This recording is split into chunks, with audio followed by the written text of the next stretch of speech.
এরপর সৌরভ আমাকে বলল, তুমি উপরে যাও, বাবা মাকে আমার প্রণাম জানিও। তারপর তো সে চলেই গেল। আমি যেই না আমার বাড়ির গেটের ভিতরে ঢুকবো, অমনি মুখ ঢাকা কেউ একটা এসে আমার সামনে দাঁড়ালো। আমি অনুমান করে ফেলেছি এটা তুষার। পকেট থেকে একটা বোতল বের করে, যার মধ্যে তরল কিছু একটা ছিল। কোনো কথা নেই, আমি বুঝে ওঠার আগেই বোতলের ভেতর থেকে তরল জিনিসটা আমায় ছুঁড়ে মারলো। আমার মুখটা যেন আগুনের মতন জ্বলছিল। আমি গলাকাটা মুরগির মতন ছটকাচ্ছিলাম। এরপর সে বলল, তোর রূপ নিয়ে অহংকার শেষ করে দিলাম। বিয়ে করবি না? নে, এবার ভালো করে বিয়ে কর। আমি জোরে জোরে চিৎকার করতে লাগলাম। চোখে মুখে কিছুই দেখতে পাচ্ছিলাম না, শুধু চিৎকার করতে পারছিলাম।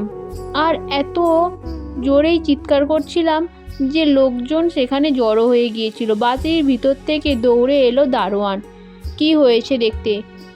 সে আমায় দেখেই চিনে ফেললো। তাড়াতাড়ি আমার বাবাকে ফোন করলো। আমার বাবা ফোন পেয়ে দৌড়ে নিচে নামলো। আমায় হাসপাতালে নিয়ে যাওয়া হলো। মা তো প্রচণ্ড কান্নাকাটি করছিল। বাবা ফোন করেছিল সৌরভের দিদি ও জামাইবাবুকে।